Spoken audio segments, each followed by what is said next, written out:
He's got a friend at the airport, in favor of it, and everybody else. So We I haven't said, seen any, I didn't see any letters in that packet yet. People writing in about it.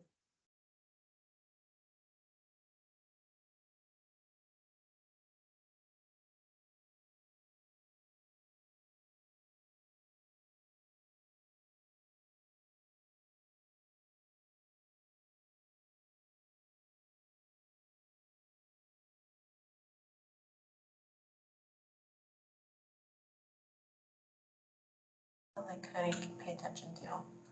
So I've got somebody already in the weight room. That looks like a real person. Do we have chat turned on for this thing? Josh Hoover is the maintenance guy. Oh, that's right. hey, Dusty, I'm over here at the meeting room with Tammy Bierman. She said So you just. no letters have been submitted in favor of this thing. I was telling her people are in favor of it.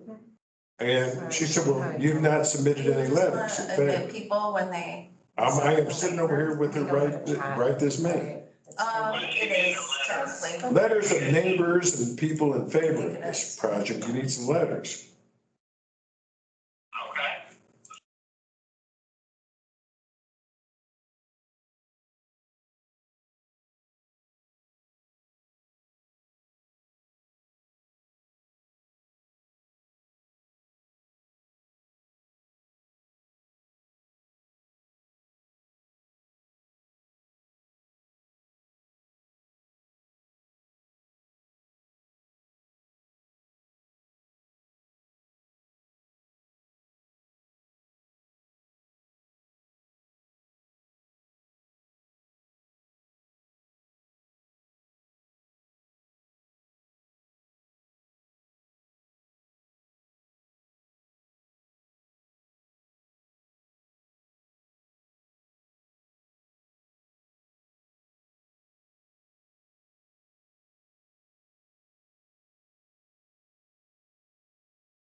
announcement. Go ahead, Tammy. Yeah, we're still waiting on quorum. We're waiting on one more person. So if you are here for this petition, or for the petitions tonight for the plan review committee, we're just gonna hold off till we get one more member. Thanks.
Okay, good evening, everybody, and welcome to the February Monroe County Plan Review Committee. Tammy, would you call the roll? Sure. Julie Thomas. Here. Jeff Morris. Here. Scott Ferris. Here. And Jerry Pittsburgh. Here. Sorry I'm late. Sure. That's 4 people in person quorum.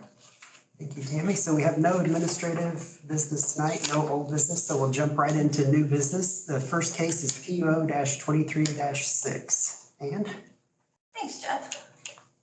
Okay, so as always, I'm gonna scroll and jump all around. Okay. So we are, I'll go up here to the zoning map. So we are looking at a 98.6 parcel. The owners are Packing House Road LLC, and it's represented by Mr. Daniel Butler with Bond Nathaniel, who's here in the room. So this is 98.6 acres in Bloomington Township, Section 30. It is currently unplatted, and it is zoned North Park 2. So we are probably all familiar with North Park. This was rezoned to a PUD, and it was named North Park 2 with the ordinance that existed for North Park, the other main North Park at the time. It is technically a separate PUD. The main North Park has gone on to be updated and many times, and this North Park 2 has kind of stayed stagnant.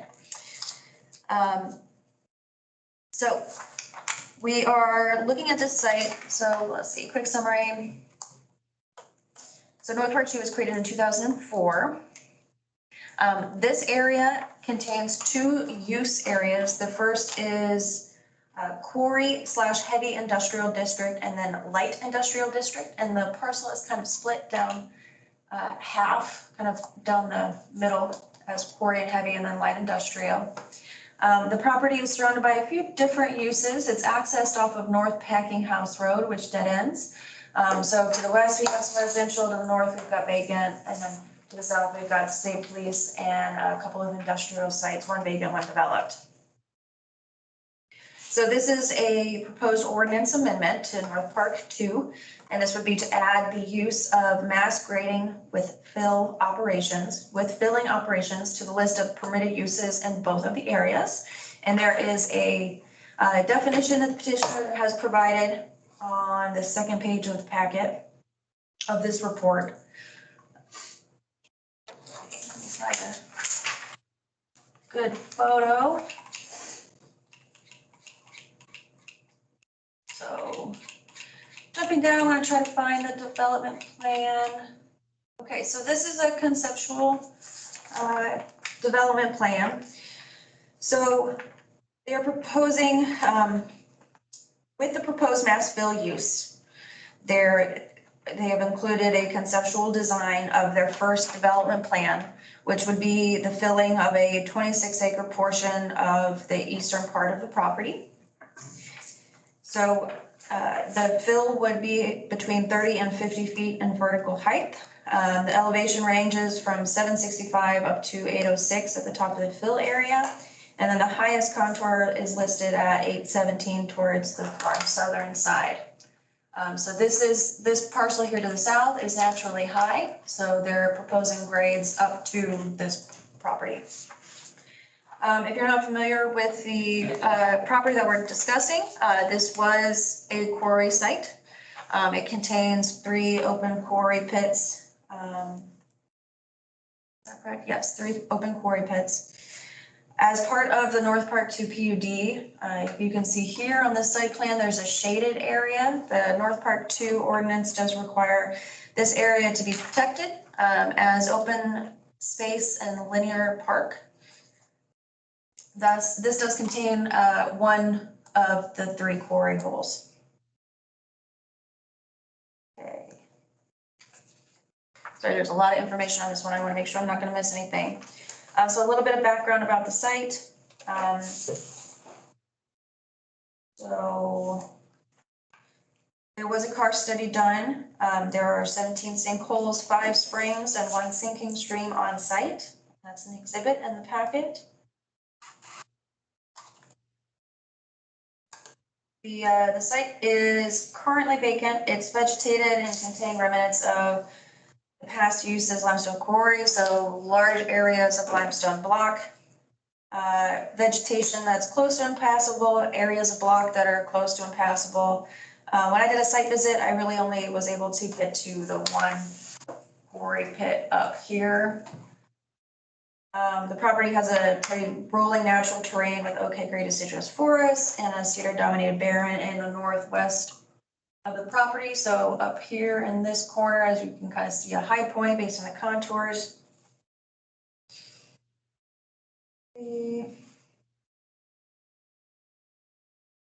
So a little bit more about the proposed use. So this plan right here, as we said, 30 to 50 feet in vertical height. So the petitioner's design professional, Mr. Butler, states that this amount of fill is required for future commercial development. During the pre-design meeting, they stated that the filling of the 26-acre portion of the property would take 3 to 4 years and would require approximately 30,000 triaxle dump trucks. So as proposed, the use of, so we have seen just a very, very rough draft of fill on the western portion of the property. Just as a general note, when we look at these plans, they're engineered, but they're conceptual. The question in front of us is adding mass fill and mass grading and filling operations to the ordinance, to the permitted uses. So it would be for the entirety of the 98.6 acre site. Again, they're only proposing right now this 26 acre portion.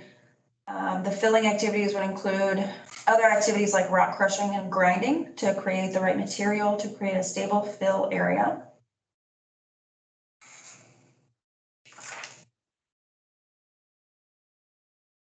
So infrastructure, so you would access the property from West Vernal Pike and then take North Packing House Road. It's a county road that dead ends into the petition site. We have spoken with the highway department, and the highway department has received the request for a right-of-way activity permit. It would be for a temporary construction driveway entrance. Highway department is considering most likely a haul route permit that requires a higher bond for this type of work. They've asked some questions, the petitioner has responded, so that, that they anticipate based on the current market conditions that it could take up to 5 years for completion. And that they would be willing to bond the portion of the roadway that has not been reconstructed to ensure its viability to the county highway department. So they've been talking about that.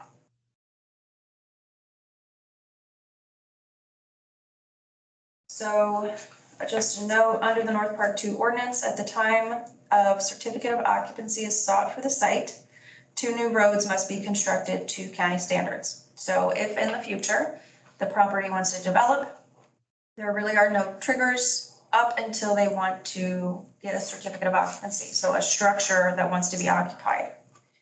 Then at that time, they'd have to make sure that there are 2 roads that are required under the North Park ordinance, which we can kind of see here. There's one part of it would be required.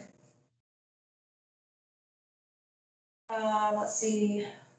So no certificate of occupancy will be needed for the mass fill site, and there is not a way for planning to enforce a 5-year time period. It is possible that this site, if approved, could be used as mass fill for the foreseeable future and no road built out would be required. So to get to the comprehensive plan discussion, I'm going to scroll far back up. Before I move on, here's an illustration of the karst study. This is just one image pulled from the report, which gives you some ideas of the amount of sinkholes and springs located on the property. Actually, it's pretty good aerial imagery. If you can see my cursor, this here is one of the quarry pits that is protected under the North Park 2 PUD linear park open space.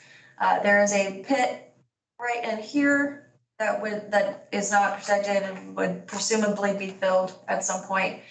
And then there's another pit here which would not be protected, and they're showing under their 26 conceptual design as being filled. Okay. So to scroll up, comprehensive plan. So the petition site is identified as being part quarry landscape and part open space. Quarry landscape is gonna be that gray, and open space, the green. So we did find some inconsistencies in here. So this is the Monroe County Urbanizing Area Phase 1 document. They do acknowledge that North Park is a good example of being able to protect a quarry landscape. So North Park development provides an effective example for preserving quarry lands as dedicated open space within a larger private development, but continuously points that abandoned quarries should be a focus for preservation with adequate measures to ensure safety for general public. The city of Bloomington, Monroe County should celebrate the region's heritage of limestone production by preserving abandoned and unused quarries. And it's mentioned multiple times in here to sensitively integrate into the landscape and enhance rather than detract from scenic views. On this point, something to note is that the bypass here of 46 and I-69 is rather built up. So when you drive this bypass, you really do not notice these properties much. You can kind of see this one. If filled to the elevation, it would be much more visible from these areas, from the roads. The sinkhole's visible. Okay. Excuse me. Or, I'm sorry, the sinkhole, the old quarry hole is visible from the, If you bypass. were very much looking at the right time, at the right speed, you could look down into it. yeah, But it is between vegetation. right. Anybody from Bloomington knows that's an old quarry site. I look at it all the time. Trust me. I drive that road too. Anybody who's from Bloomington knows that's an old quarry site. Yep. Okay, Yeah, I well, look at that one all the 50 feet time. plus a fill, you're gonna see it, really see it now. Okay. It won't be a quarry site. Right. So to get that going, so the staff recommendation to the plan review committee is to forward the petition with a negative recommendation to the planning commission due to its incompatibility with the comprehensive plan. Should the petitioner resubmit a design that preserves, okay, so this recommendation here specifically discusses the conceptual design plan about resubmitting a design that preserves karst features. And this was written at the time thinking pretty much exclusively of only 2 sinkholes in the area that they're proposing under this proposed development plan. But ultimately, there are numerous sinkholes on property of which have been unaddressed. So really, we're looking for information on how the karst features will be handled with mass grading and filling operations. And then we continue on that the consideration of the petition under the CDO draft zoning should be considered by the Planning Commission and then ultimately county commissioners. And then staff has included the following 4 questions. So this report was originally supposed to be heard at the January 11th Plan Review Committee, but due to quorum issues, that wasn't heard. So nothing has changed with this report for about a month. I have not gotten answers to these questions. So 1, provide information as to why the site at current grade is not viable for future industrial uses. The petitioner states that the proposed fill is the minimum required for future industrial redevelopment. Number 2, provide staff with amended e.g. redlined PUD ordinance that includes the language proposed by the petitioner within their letter and subsequent emails. Thank you, Tim. 3, provide staff information regarding the point of access for the properties located directly adjacent to the north. And then number 4 is there any viability of the site to be used as a future quarry? Does anybody have any questions? It's a lot.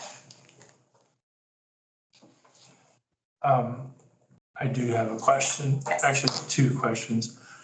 First of all, the scale of this fill is unprecedented in the county. Is there anywhere that can be seen that fill of this magnitude has been done and studied for any period of time to understand the compaction, the long-term sustainability, durability of a site under such fill and compaction standards? So probably a great question for the petitioner. They have provided in their written statement that they would be very much committed to following geotechnical standards to ensure that the fill is done and compacted in a way that is proper and safe for future development. Okay, and I'm going to concede that there are standards probably. I mean, obviously they're using some industrial standard.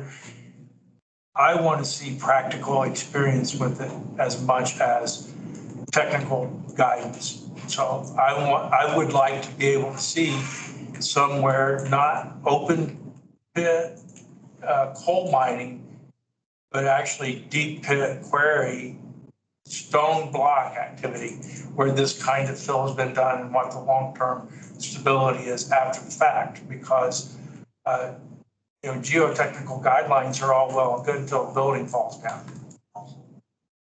Fantastic feedback. I'm sure we can get that information from Plan Commission. Right, so, and then the other concern that I have is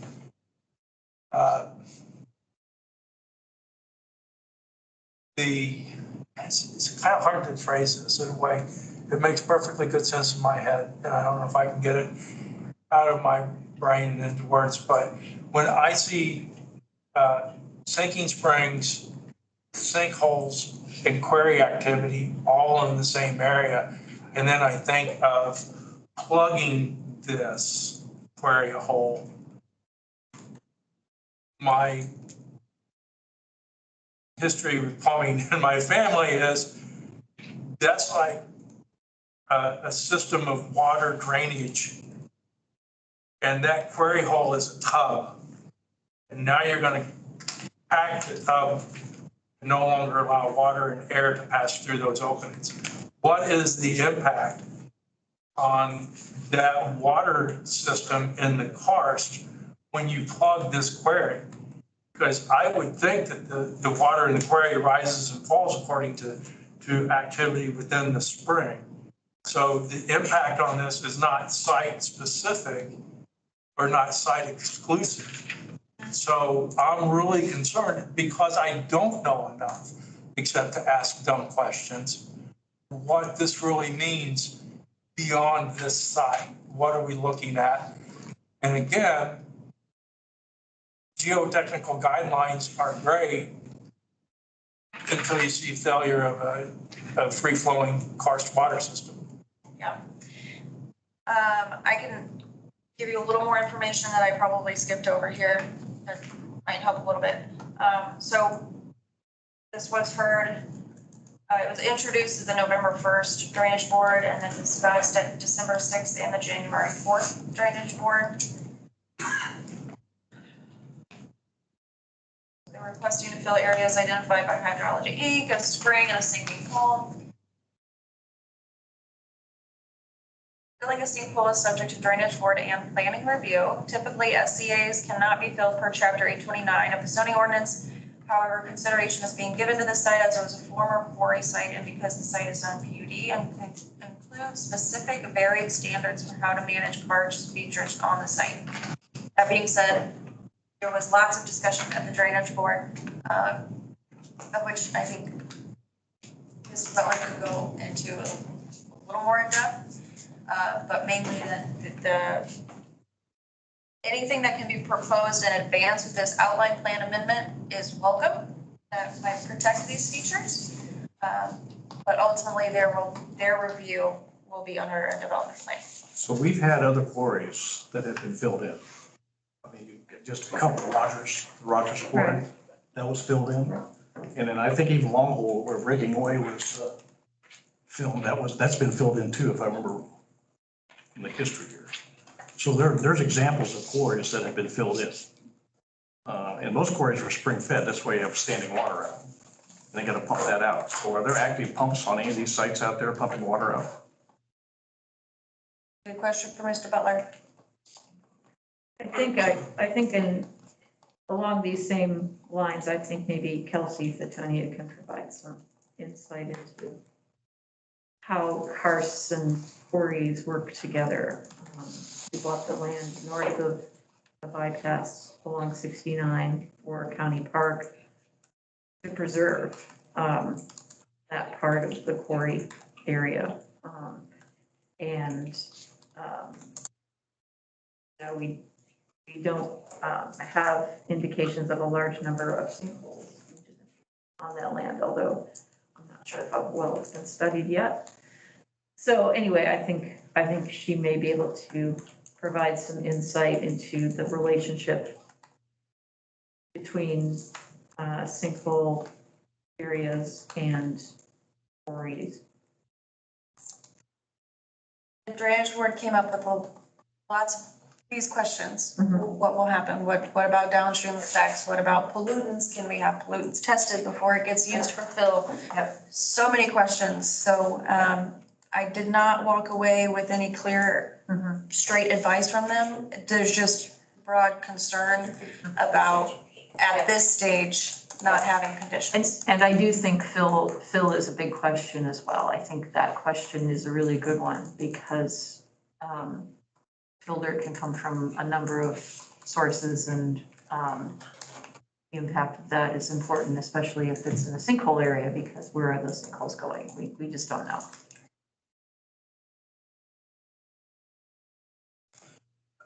You mentioned the Rogers quarry, it probably wasn't even a third of the size I know of this that, quarry. but it's just an example of a quarry. Right. Right, and I'm glad you brought that up, because I hadn't really thought about that. Let's look what's built there now, Mhm. apartment It's complex. hard to visualize it. Yeah, you should go by it once a week going home from Dr. Schaefer's office. I think we have a lot of questions. Focusing on the comp plan, I guess, we'll be looking to see if you guys wanted to make a recommendation based upon that. Yeah. Or- And part of this area is designated as quarry land, open quarry landscape or whatever that is, right? And that's despite the fact that it's in a PUD, which is, You know, I find it odd that the Because- comprehensive plan has this line about how North Park is a good example of preserving space, and then so many bullet points on it goes on to say yeah. preserve. And it's unusual to have a comp plan that doesn't show an existing PUD either. So that I think we just. I want to go back to also, and Tammy, thank you for the statement about the comprehensive plan compatibility, because it brought this to mind as, you know, that piece of North Park is pretty isolated. So what is the road network like in connectivity with that? Because it seems to me the existing flow of traffic would have to go out to Vernal and then to Woodyard Road or whatever from there to get to a light or out to Third Street. The That's more of a connectivity is not highway. great right now. Yeah, and they're not planning to build the roads as part of this project. Right, but even when, I mean, I'm talking like build out, when you get to that point, are you moving toward building something out where the traffic flow is not gonna be conducive to getting on and off the There's a interstate? plan, a road network plan associated with the North Park PUDs. If you want to kind of like point where they've been making some, Yeah, it's been a Lentil long time Drive. since I've looked at that North Park PUD network as a whole, because this is really almost tangential to the rest of the North Park development, right? There we go. It is, the roads, Okay. the roads planned for North Park connect with 45, 46, not with the other part of Right. this little southern leg. Now, when the connection goes through at Sunrise Breeding Court to, would it be Vernal and Industrial Drive? Is it Industrial? Prominent. Sunrise. Profile. Well, so when Profile and Sunrise connect to Vernal, then that does increase connectivity, but not really in a place where you want a Not whole for lot of this, additional not for this traffic. lot, not for this lot, it doesn't. It's still stuck on, Unless you're Packing House bringing Road. Phil. It would be able to go through the industrial park right. and get there, wouldn't it? No, Well, you'd have to still get on Packing House Road and it's still dead end. yeah, that's true, you're right. Yeah. I see what you're saying though. It is not, the traffic flow existent and projected on this doesn't scream out for a whole lot of traffic that I can see. And that's a question, I mean, it's a question in my mind. I'm not saying that that absolutely is the way it is, but in my mind, conceptually, I'm not seeing great connectivity here. What's the difference between now and when the quarry was actually active and the amount of traffic flow up and down those roads? I'm talking about Packing House, that whole area down through there. 46 was a whole different configuration. But I know, I mean, I'm 37. just saying you had an awful lot of trucks coming in and out of that area back there, back in the day when that quarry was live. There was no interstate and there was no Highway 46 right there. Huh? All those roads are new, all that Remember interchange. Vernal? Yeah. Packing House, the way that loops all the way around, goes right back in through there. Highway department might have history. Jerry, just to help me wrap my head around your train of thought, are you thinking about connectivity for the triaxle trucks to bring in the No, fuel? no, I'm talking about long-term use, when this is reclaimed and becomes, it becomes an industrial use. Industrial area. I guess that's, sorry, Ann, go ahead. So pardon my ignorance, so Packing House to Vernal to Curry to 46, even though those roads are pretty substantially improved, would that not be ideal or? I'm asking, I really. Yeah, it just seems like a long route, Yeah. so, and it's not, it doesn't have any connectivity into, the North Park complex. It would be a long time off. That connectivity would be far. Right, because ideally, the Curry Pike extension was to service stuff that came out of North Park. And this is not looped in that way, so to speak. And yeah, I know that when it was a quarry, there was activity, but when it was a quarry, there wasn't an industrial park off of Packing House Road either. And there wasn't development up and down Vernal like there is now and will be in the future. That's all true. Vernal is, That's all true. right, Vernal should be primed for significant industrial and employment development in the next 20 years, as long as the lake holds out.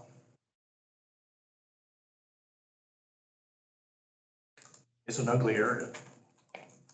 That area out there is an ugly area.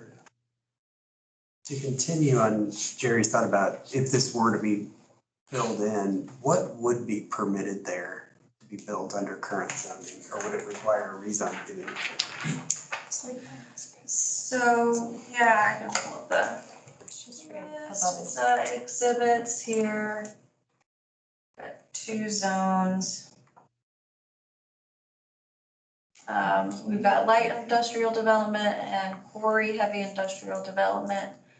So industrial equipment repair, office, bakery, office showroom, wastewater treatment facility, cold storage plant, transfer storage terminal, private recreational facility, and then we get into manufacturing and construction, bottling, appliance repair, cement products, coolers, and it keeps going down into the more recognizable, kind of heavier stuff like cut stone and stone products, which those are already done.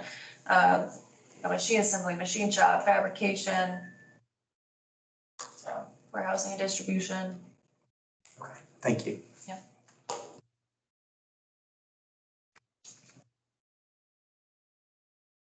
For what it's worth as well, the Historic Preservation Board has taken a look at this project as well multiple times and will be probably looking to provide Ann with a formal letter Okay. before the next Plan Commission meeting. Yeah. Their main concerns are view shed in the county, and that this area, along with many other properties nearby, are actually part of a multi-listing for eligibility for the National Register.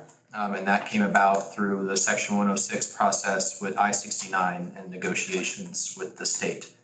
And that the state provided these recommendations and reports that highlighted areas like this and basically stated that they are eligible to be listed on the National Register.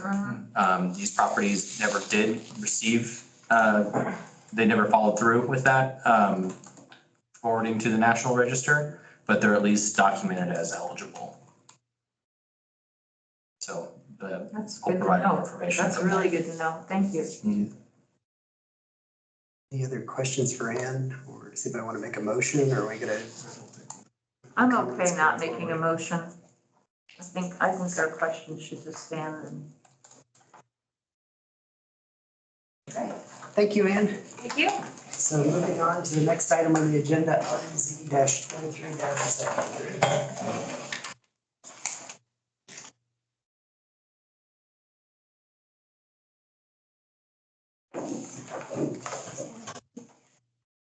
This is your report. They're the same, that's it. Page 29. All right. This is RZ 23-7. It's located at 6610 West State Road 48. It's 9.08 acres. It's currently zoned as State Residential 1 and is located in the airport noise sensitivity area. And the request is to rezone it from State Residential 1 to light industrial for the purposes of establishing, the use of a general contractor and heavy machinery sales, which would fall under, I believe, business or industrial center use. So the petitioner is seeking to rezone the property. Exhibit 3 in the report provides a conceptual site plan provided by the petitioner. And the next step, if this were to be approved, would be to submit for a commercial site plan. In November 2023, planning staff met with the petitioner and property owner of this property to discuss the possibility of starting a general contractor business on the property, and would also offer the sale/rental of some equipment and machinery attachments. So when I say heavy machinery sales, I'm not referring to large equipment like dump truck or bulldozers or anything like that. It's more or less machinery attachments. So think, you have the smaller scale machinery like bobcats or things like that. They would be selling or renting those types of attachments that go onto those machines. And I'm sure that the petitioner would be able to provide more information at the Planning Commission hearing. And there's some details in their letter as well in the packet. So the petitioner submitted a use determination request to the planning department for the proposed commercial use, and we classified that as general contractor. And then with additional communication with the planning director and the petitioner, we solidified that additional use of equipment sale and rental would best fall under heavy machinery sales. And having both on the same lot would trigger the need for a business/industrial center. And that use is permitted in the light industrial zone. So in the report, I have all of those uses defined, as well as a definition for a State Residential 1 and the light industrial district. Here's the location map. It's just in the corner or the side area of the airport noise sensitivity area. What that area means is it's an area that the airport director has identified as areas that they would like to not promote residential development, given considerations to airport noise and airport safety, I believe, is the main reasons for that. So it's more or less just an area that triggers planning staff to communicate to the airport director and keep them updated about what kinds of projects are going on in that area. If you were to zoom out on that, you would see that the area kind of follows along with flight patterns coming into the airport. In and out, I should say. All right, here is the zoning map. As I stated, it's State Residential 1, general business to the northeast corner. Also to the north is Agricultural Rural Reserve and also mineral extraction. And then immediately to the southeast, we have the airport zone, and then State Residential 2.5 to the southwest. Site conditions, there are a number of sinkholes on the property. As you can see from these contour lines here, the petitioner is well aware of them, and their conceptual site plan notes them, and their development plan, their conceptual site plan, kind of incorporates them in a way that avoids them entirely, or just, they're working with the land, if you will. So they're considered non-buildable area. The slopes that you see are non-buildable area. Sinkholes would be sinkhole conservancy areas. There's no DNR floodplain on the property, and it's not in the environmental constraints overlay. So here's some aerial imagery. There is an existing residence on the property. I don't believe anyone lives there anymore.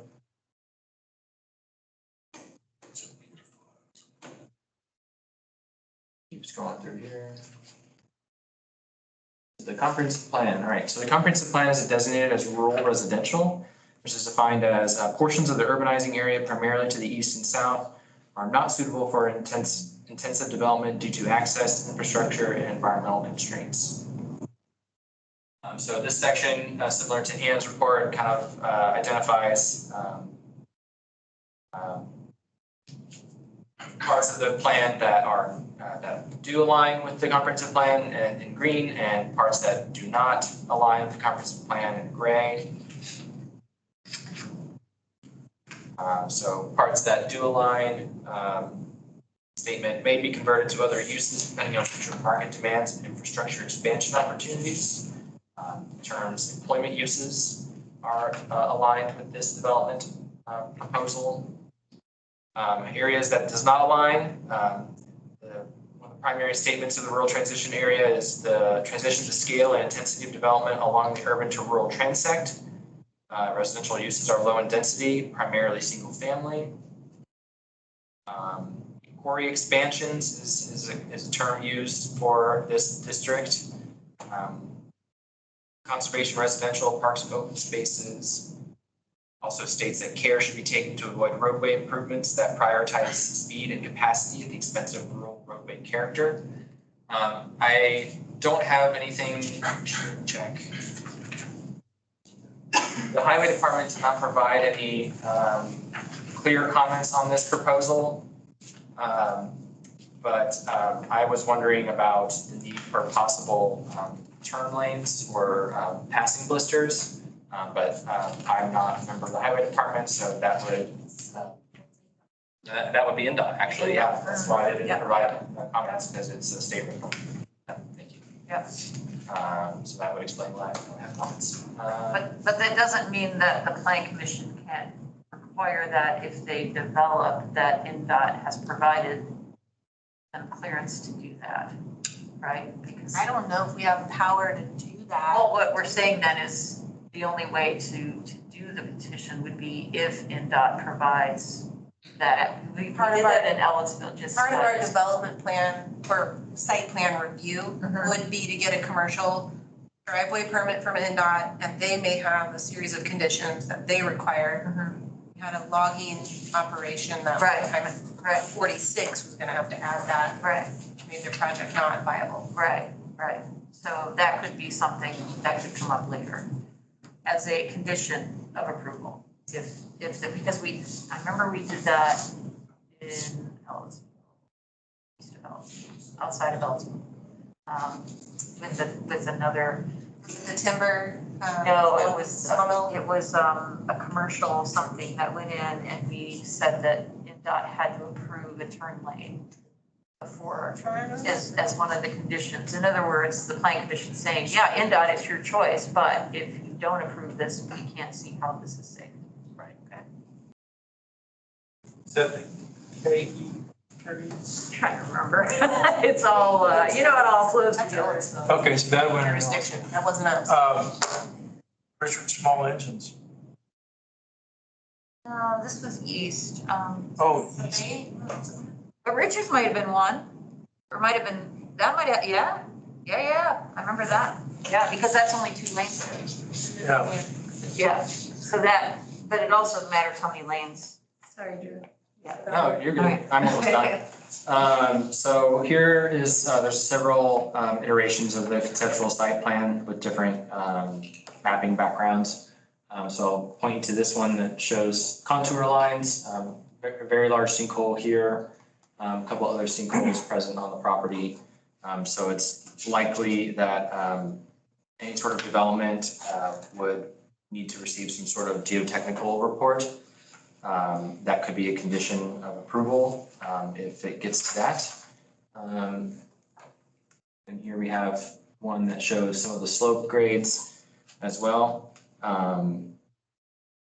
So the sinkholes would be protected under Chapter 829, but slopes over 15% are considered non-buildable area per Chapter 804. So any encroachment into those would be would require variance from the Board of Zoning Appeals. Since it's not in the eco area though, I'm not sure the extent of grading restrictions of some of those slopes. They're not in the sinkhole conservancy areas. So breaking down the uses, here's our use table for RE1, fairly limited, mostly residential in nature. And then light industrial, of course, has a lot more available. As with other rezone petitions in the past, it's up to the Plan Commission to provide any sort of narrowing of uses if they see that fit, or requesting conditions of approval, or what's the term? Written commitments with respect to certain uses that would be allowed on the site, given its intensity, or other things like that. So overall, the Planning Department recommends forwarding this petition with a negative recommendation to the Plan Commission based on the findings of fact, specifically due to its incompatibility with the Monroe County Comprehensive Plan. And then, of course, for the Plan Commission, there's multiple things the Plan Commission considers that they need to pay reasonable regard to. That includes comprehensive plan, current conditions and the character of the current structures and uses in each district, the most desirable use for which the land in each district is adapted, the conversion of property values throughout the jurisdiction, and responsible development and growth. So comprehensive plan discussion is only one out of those 5, but nonetheless, it's the duty of the Plan Review Committee to evaluate that. So I'll take any questions. Just one question. I don't see that this is really totally incompatible with the McCook, right? Because it can transition. It did say employment. In green, Yeah, right? we do have employment in green, yep, and we have maybe converted to other uses depending on future market demand, infrastructure expansion opportunities. Right, and I don't quite understand why, and this is not indicative in any way of my feelings about the proposal, but I don't understand why moving toward light industrial near an airport noise zone is a bad idea. And moving away from residential seems actually more compatible to me, so. I agree, I'm open-minded about moving this into something else, but I don't know, given the contours of the land, how viable a commercial development is on it. But my bigger concern, and this is the question that could be forwarded if you don't mind, is to our MS4 operator, specifically because this is a Sinking Creek watershed. We have huge problems in this area. And given the sinkholes, what's the connection? Mm-hmm. That's my biggest concern. Certainly an opportunity for an excavator to shine. Perhaps a hero. perhaps not. We have sinkholes and water issues with the airport, right? Oh, huge. Yeah. Yeah, that's what I'm saying. I've heard And some of those stories. it comes from north of the Right. airport, and that's my concern. And- I have families that flood, their houses go and underwater. south of the airport, So we have yes. to be careful what we allow. right. I So think that's it for me. This is just a clarification. This is in the Cave Creek critical watershed. Cave Creek, I said sinking, didn't I? Sorry. Yes. Yep. Sorry, it's been a long day. That's all right. So, I mean, without regard to the karst topography and everything, otherwise, I don't see why light industrial is undesirable in this location. It's not a major gateway into the county. It's in a noise area of the airport. So just as a general guide, I don't see why light industrial would be undesirable in this location, karst topography notwithstanding. And I agree with that too. I mean, given that it's in the airport overlay, this is the The use for this airport, land. And there's a rock crushing operation, what, a mile down the road? Right. Yeah, there's a quarry site, quarry operation to the Right. north. And it's gone way out toward that property. And the houses around it all have a pretty good buffer between Mhm. property. Yeah, it's, The ones that are. if they can make it work with the karst and not create issues there, the location for what they're seeking to do is not a bad proposal in my estimation of things.